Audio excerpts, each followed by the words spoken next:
it does. Well, Hello! we fucked up the intro. Yeah, well, no, it doesn't really matter. The problem is I start counting down and then I click record and then the software starts doing the countdown. It's hard to get you. That's how they get you. Yeah, it's definitely a plot against me. I'm used to that, though. That's just part of my life, really, you know. It's, something... So I'm not scared of anyone, you know? No, you shouldn't be. No. Except All right, then. Igor. Well, except anyone called Igor. Yeah. Right, so this is GODcast's pilot episode 1. My name is Aethelfether. I didn't say it right. My name is Aethelfether. And I'm here with my friend who's now going to introduce himself. Hello, everyone. Well, my name's Bill, and you can expect me to be the man who tries to rein in Aethelfether. Or is it Aethelfather? I haven't practiced your name yet. I think it's pronounced Aethelfether. Sorry. Well, please don't strike me down just yet. Well, I'm the man who will try and reign for it. Well, I was about to say your Christian name, but your... You can say it. No! Don't say my full legal. They're not ready for that.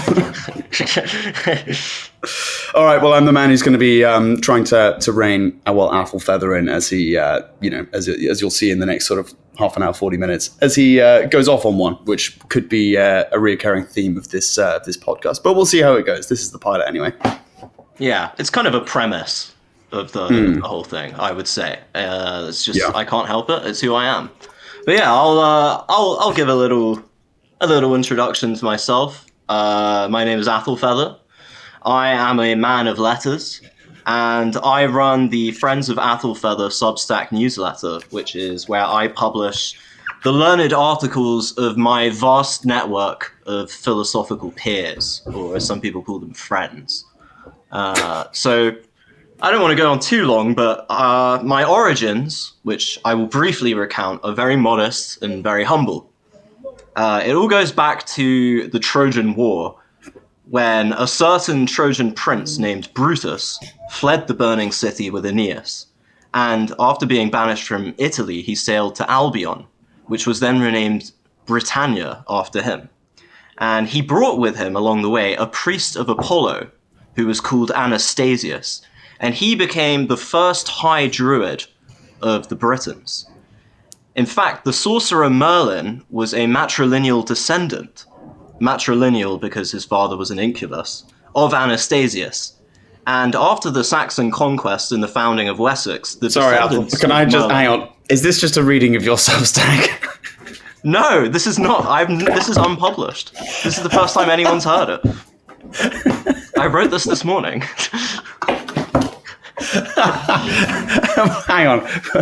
Oh, wait. Okay. Well, I suppose we've made a big jump from, the Trojan War to, the birth of England. Have we got through over 1,000 years of history. Okay, all right. Okay. We're moving at a good pace then.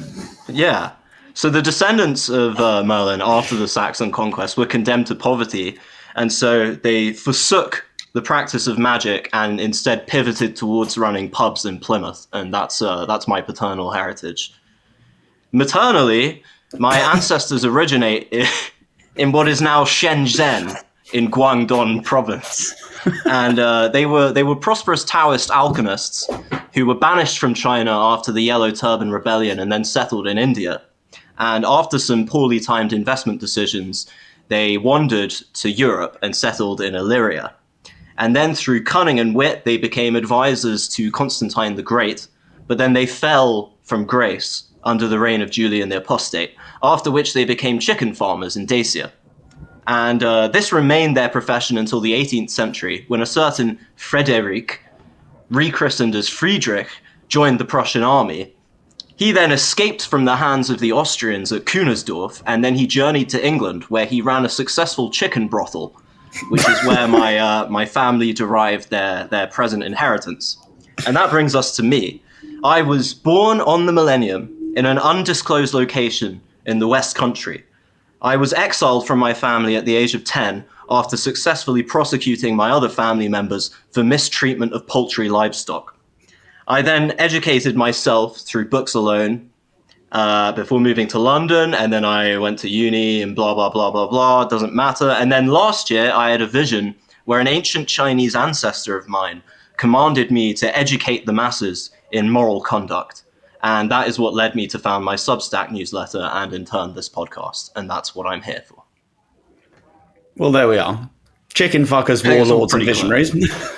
Yeah. I know, but I went against the grain. I saved the chickens by filing a lawsuit against my entire family. Yeah. So there will be no chicken fucking? No, I think it's wrong. I don't think it's the right thing to do. I don't think it's what chickens are for. I'm not a vegetarian, but I will draw a line somewhere in terms of what you can do to a chicken, and that's right. Probably where I draw the line. We only eat meat here. We tend not to fuck it. No, that's where we draw the line. Yeah, that's disgusting.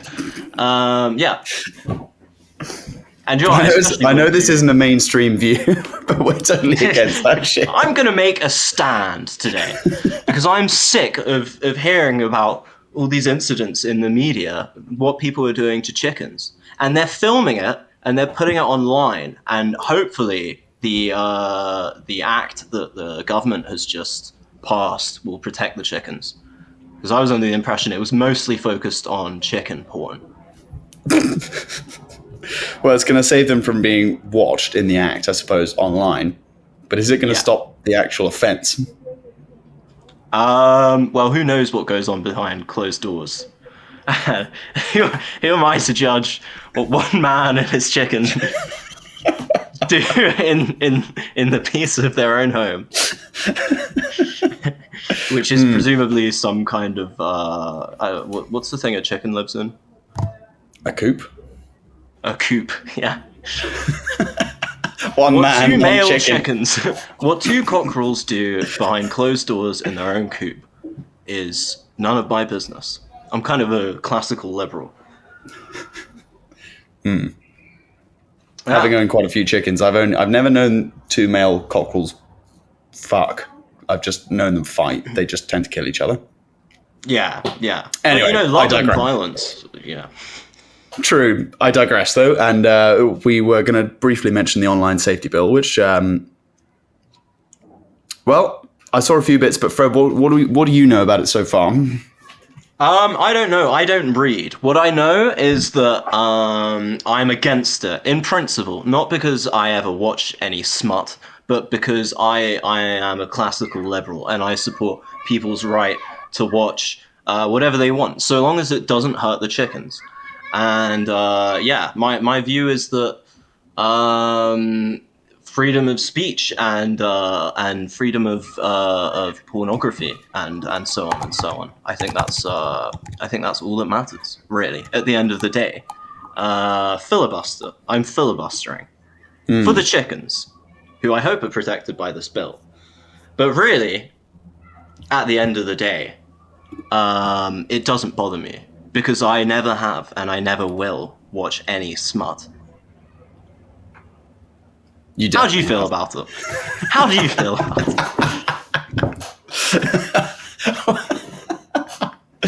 Well, again, I'm glad this is the pilot episode because I saw one brief clip of the online safety bill this morning, which showed that it was something along the lines of keeping certain stuff offline, away from children, i.e. pornography, which seems like a pretty good thing. I don't think children should be watching pornography, but at the same time, it seemed almost like lumping in a load of things together to hide one thing under the guise of protecting children. I'm sure that's what it is. So when it was talking about migrants, migrant hotels, illegal immigration, and there was something else that it mentioned, it lumped that in with being able to discuss, view content related to pornography. So that lumped into one thing basically is like, wait a minute, I agree with not being able to look at this, which is the line that Labour are taking. Well, do you want kids to look at pornography? But also I'd quite like to look at statistics of immigration of going in and out of this country as well. That would be quite nice to know. Yeah. So it being lumped into one is just a bit of looks like a bit of a cover up, to be honest. Yeah, I mean, the real kicker, I would imagine, is for people who have illegally migrated to the UK to start a porn career. No, they're more than welcome. Well, they contribute to GDP. It is GDP, isn't it?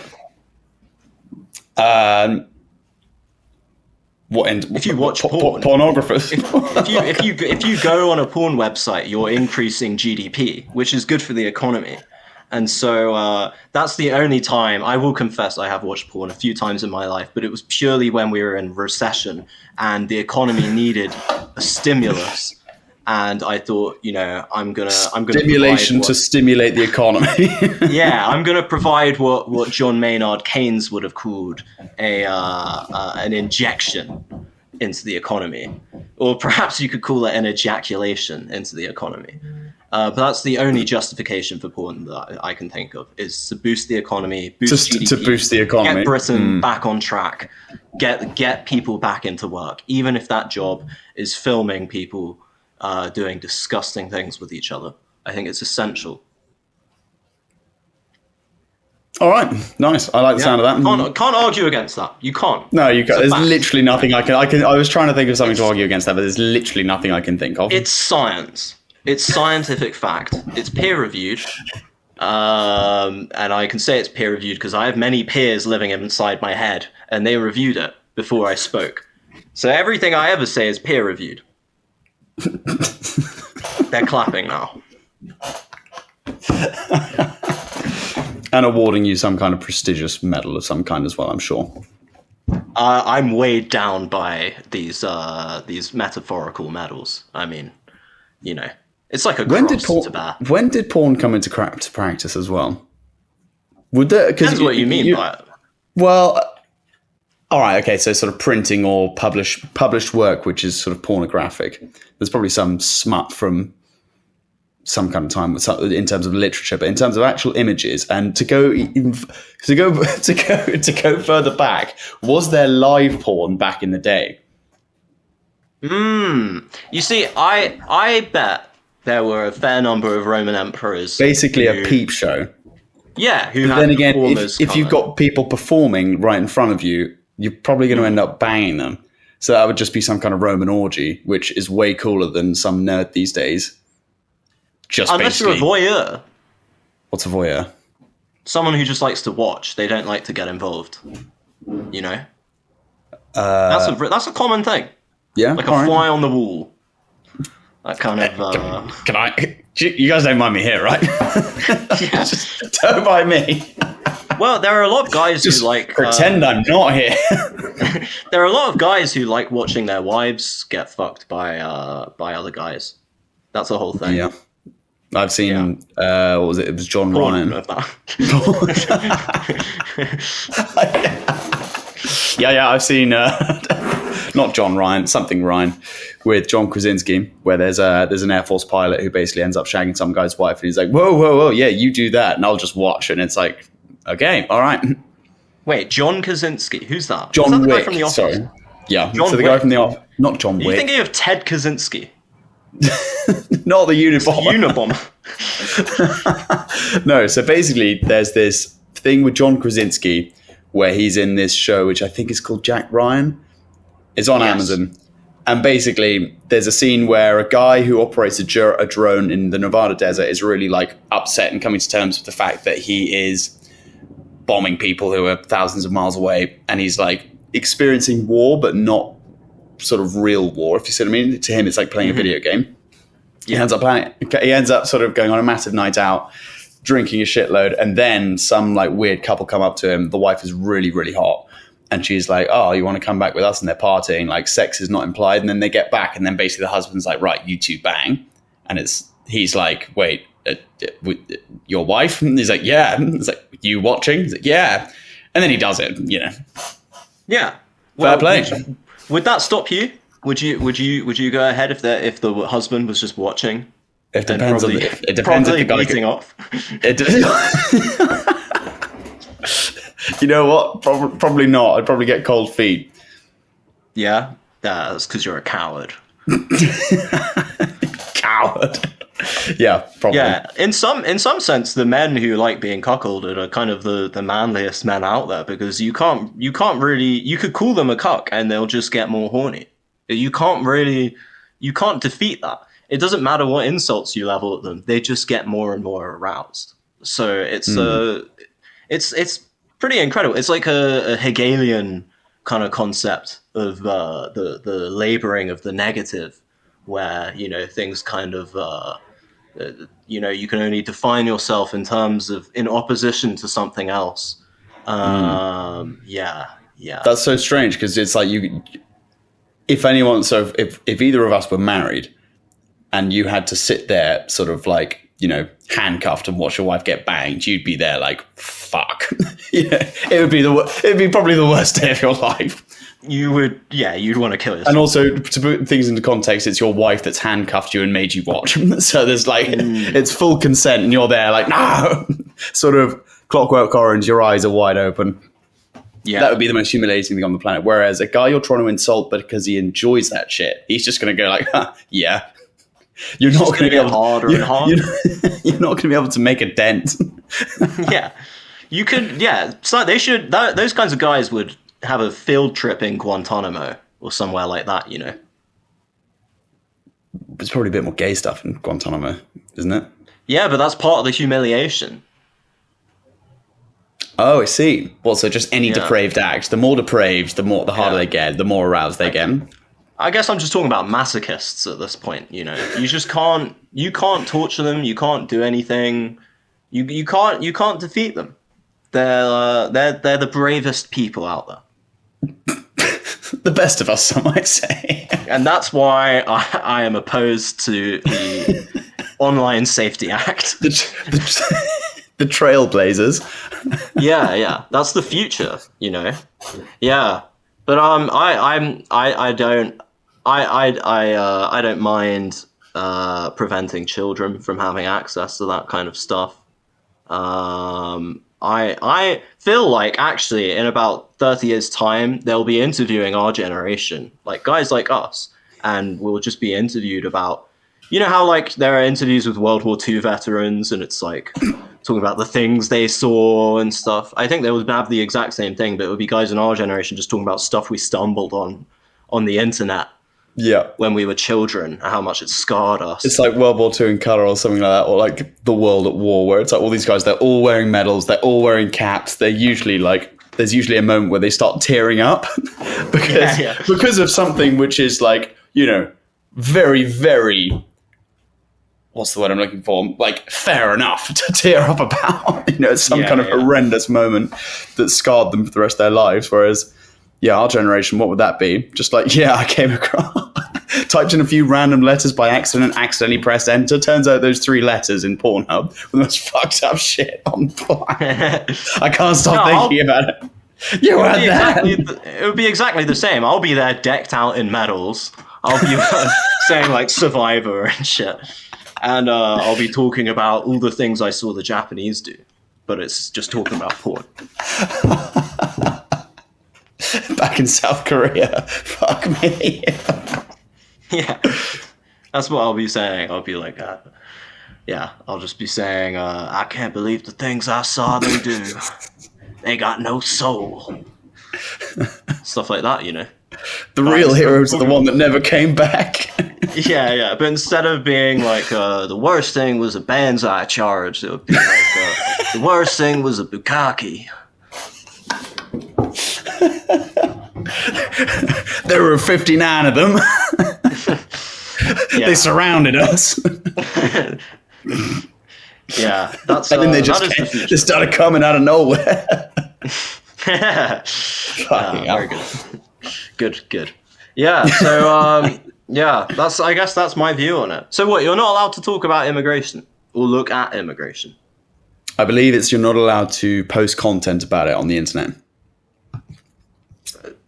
What? So there was the MP Lucy Lamb, who basically gave a speech on illegal immigration and rape gangs, and it was pulled down from the major news websites basically for being about those protected topics. I mean, why the fuck are they protected? Probably because the government's like just really screwed up and they're trying to cover their own tracks, I guess. I don't believe there's any kind of like big conspiracy to They're just a bit fucked. They're just a bit like, maybe if we stop everyone from talking about him. Yeah, I think they can't really get anything done. I think they're all probably really inept, and they like went into office thinking like, yeah, we'll deal with this problem, and then they got in and realized that they can't, and they don't know what they're doing, and like I have the feeling that like politicians have just declined in quality, and they're like just not very smart. I don't know. Like I keep watching footage of FDR speeches. You know, Roosevelt, who was president in the Second World War. And the contrast is astounding. It's like insane. It's not just the fact that he's very well spoken, because I get that like everyone was very well spoken back then. But he's just like beaming positivity and like confidence. There's no like hint of insecurity or anything. You know, it's all just like calm and upbeat. And like that was during World War II or like the Great Depression and stuff like that. And nowadays, I just don't think there's anyone of that caliber. That's very interesting. Quality. So what's the difference? What's the difference between politicians back then, or when did they start getting really thick? I mean, I'm sure there's been many a really thick politician throughout the ages, and there's only a limited amount of speeches we can watch from the last 100 years and beyond. But when did the caliber really go down? Because you look at someone like Angela Rayner or David Lammy and you just go, how the fuck did you get here? Or like, you know, basically any of the prime ministers we've had since. I mean, the last one who sounded like very competent was probably like David Cameron, and he probably wasn't even that competent. But he sounded a bit more like professional or whatever. And then after that, it was just all like, it's been within our lifetimes, I think. But I could make an interesting point here, which is that, you listen to Roosevelt giving a speech and it's like incredible, whatever. But there were other politicians in other countries at that exact same time who sounded like complete maniacs when they gave speeches.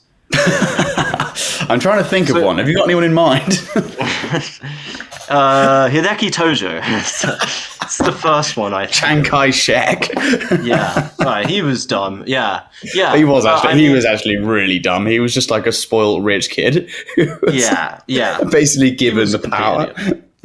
Yeah. I mean, he basically just antagonized all the peasantry in China, which is kind of stupid because that was like the entire population of China back then, basically.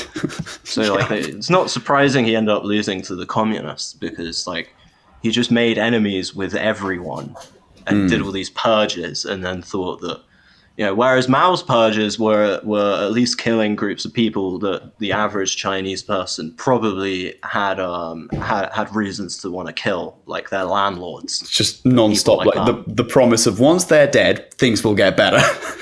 Yeah. We'll collectivize the farms. We'll kill all the sparrows, and then maybe that's a good topic to discuss: is animal massacres in history. Yeah, because the sparrow, well, for those listening who don't know what happened with the sparrows, is that the Chinese basically went, right, here's a great food source. We'll just kill every single sparrow in China. And then, funnily enough, the next year, there were no sparrows to eat all the insects, which just decimated every crop in China. So, funnily enough, there was another gigantic famine, and however many million Chinese people died. Yeah. But my favorite animal massacre was one that the Germans did in the First World War, which was called the Swine Lord. The Swine Lord. What happened there?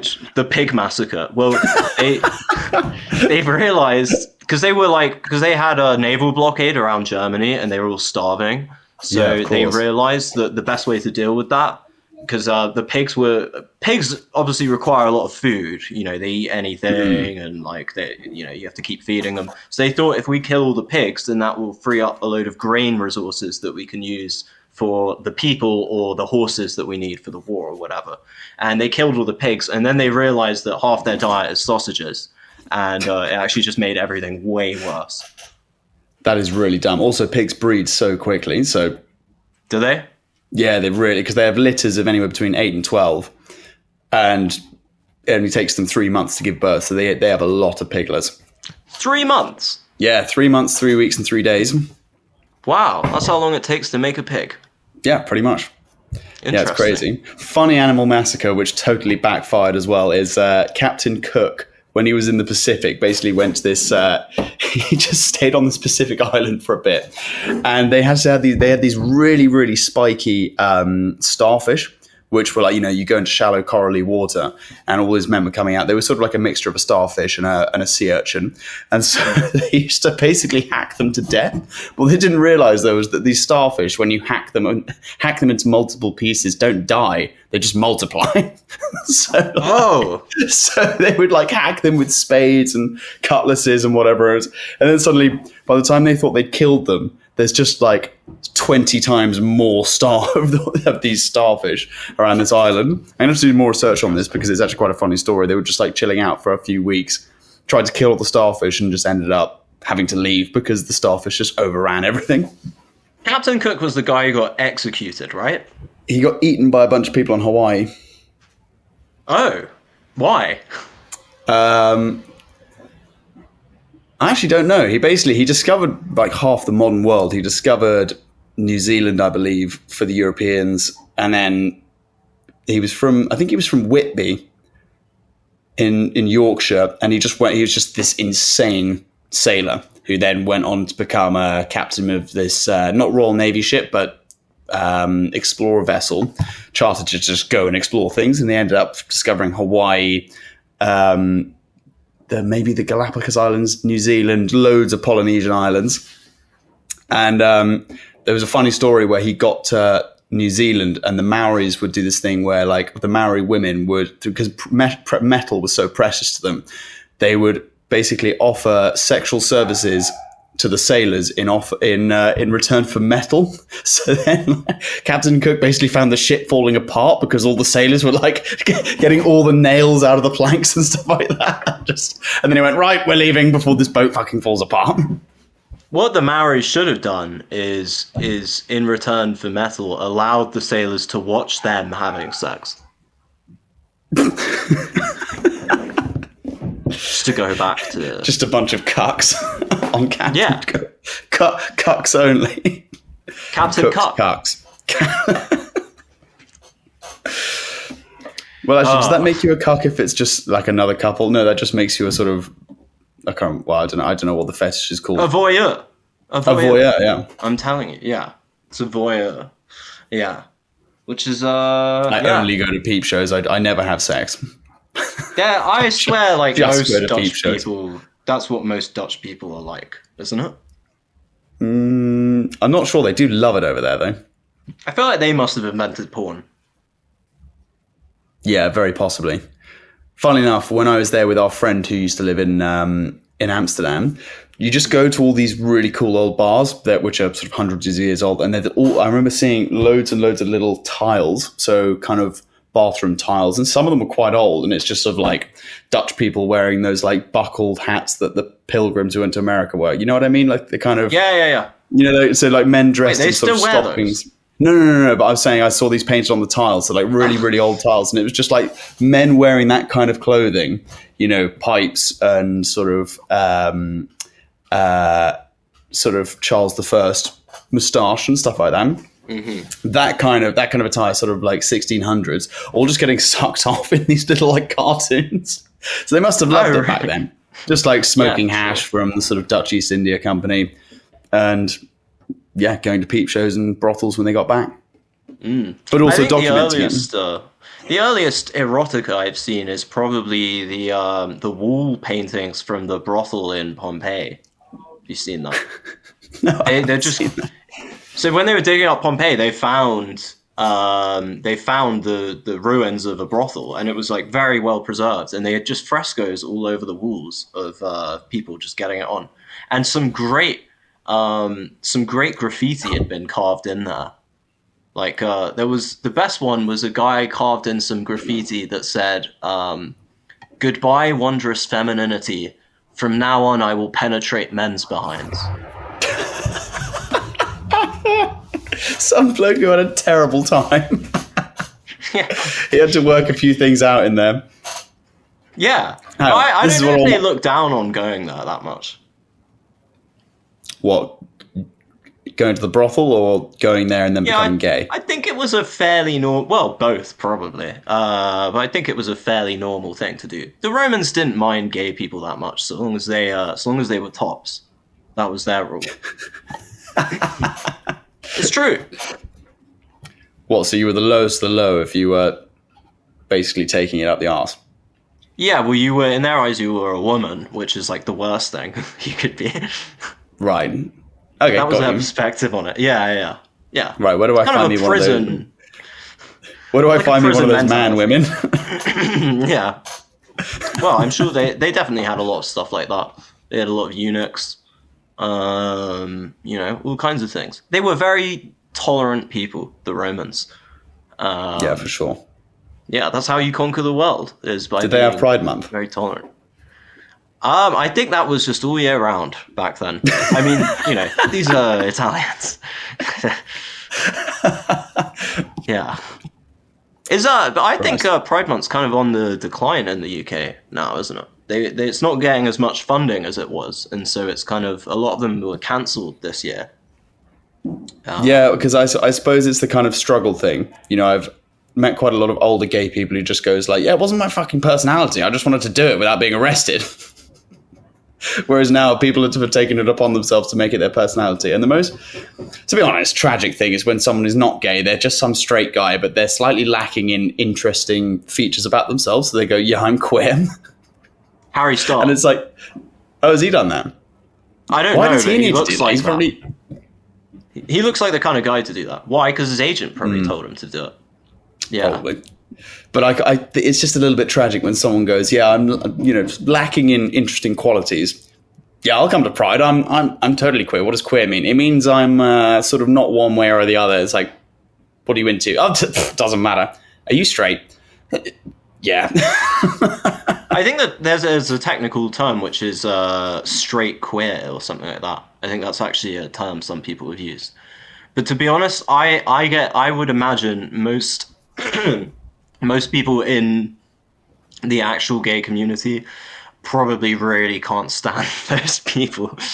But also, is it like the LGBTQ, etc., etc., etc.?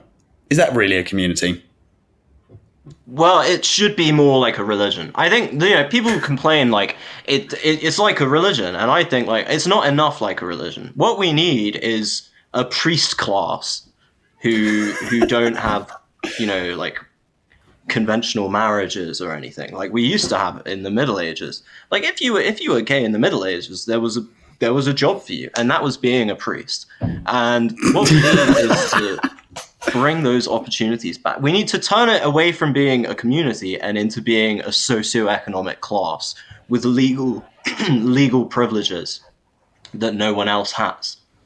Like being able to officiate at weddings or funerals or, give people spiritual guidance. I think they should have gone down a more cult direction and, really made it secretive, not like let people into their meetings, come up with, they should come up with uniforms to wear or whatever. I think that was their mistake, was not taking it far enough. And they should run things without telling people that they're running them.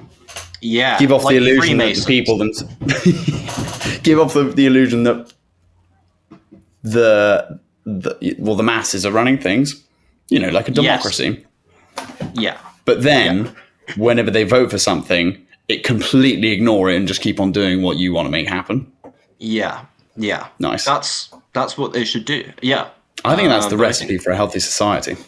I think the problem is that they didn't go far enough, and now they're paying the price for that, which is having their whole thing dismantled. I mean, like the Pride Month thing could have been way more cult-like. They could have had it should have turned it into more of a ceremony or a ritual. They should have had statues of gods. I mean, paraded them around. Yeah, and like speeches in Latin and stuff. I think they should have gone way more down that direction. It's a terrible shame that they didn't. They weren't culty enough. And if there's one thing I like, it's a cult. That's slamming your fist into the podium while giving a very, very aggressive speech. While having fists pounded into you at the same time. that sends a message. That sends, yeah. And people are like, what? This, my kids can see this. You're doing this in public. And they're like, this is a religious ceremony. Yeah. They should have made it a religion. I'm actually annoyed now. I'm thinking about this. It could have been a religion. They didn't. They missed the boat on that. This is how religions are meant to start. You know, it's just a few guys hanging out at a bar, palling around. Before you know having a good time. You have the Roman Catholic Church. I'm sure that's how that must have started.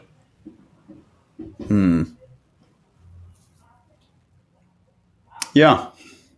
How do you think it started? What, the Roman Catholic Church? Just religion in general. What's your theory on religion? I guess my theory would be things that are unexplained, you have to find ways of explaining them. Oh, really? Sorry, is that not as interesting as getting fisted up the arsehole? Well, I know. I think God sent an angel down and told specific people a bunch of stuff that's completely true. And then he also told them that they were the only person he'd come to to kick off the dialectic of history, you know? Because God knows that the only way we can move forward is through conflict and war. So he specifically set up all these different religions, and he set them up so that they would hate each other and so that they would fight each other in order to kind of push history along. Because if everyone got along, we just wouldn't get anywhere. You need that conflict. Which like, religion... Sorry, go ahead. No, you go. All right, okay, well, I was going to say, out of all the religions, which one, there can only be one, would you hope was true? Probably. So all the others are like, oh, God damn it, like Taoism. Yeah. I actually know very, very little about Taoism. Can you please give me a little breakdown? I don't think anyone understands it. I think it's so vague. I'm pretty sure, like, so it's all about this thing called the Tao, and the only definition of the Tao is that it's the thing you can't define. So, like, if it's true, then it just has no impact whatsoever on anything. Because it just doesn't mean, like, the whole point is that it's this thing that, it's not a god, it's not a person, it's not a mind, it's not a physical object, it's just the way. It's just the way that things that happen. You know, I quite like that. Yeah, it's sort of, let the universe work its magic. Yeah, and I think that probably is true. And what that means, the way in which things happen, is by having all these religions that fight each other and people kill each other and just, saturated in hatred. And that hatred is what drives us forward through history and makes the world a better place in the end. You know, it's not working for the individual; it's working for the species. It's working for the universe itself, so that the universe can wake up, and that's just God waking up, which is what human history is. But the only way God can wake up is if we all keep fighting each other and slaughtering each other mercilessly and committing horrible war crimes against each other and oppressing and persecuting each other. And if we do that, then God will wake up more. And he'll be able to kind of wake up and then eventually look in the mirror and see himself. And there will be a specific historical moment where that happens, where God looks in the mirror and sees himself. And that historical moment will probably be when this episode of this podcast is released to the public. I think it's undeniable now. Things are in motion. Yeah, this is God looking in the mirror. He's woken up. That was probably like World War II or something. That was probably the moment he woke up.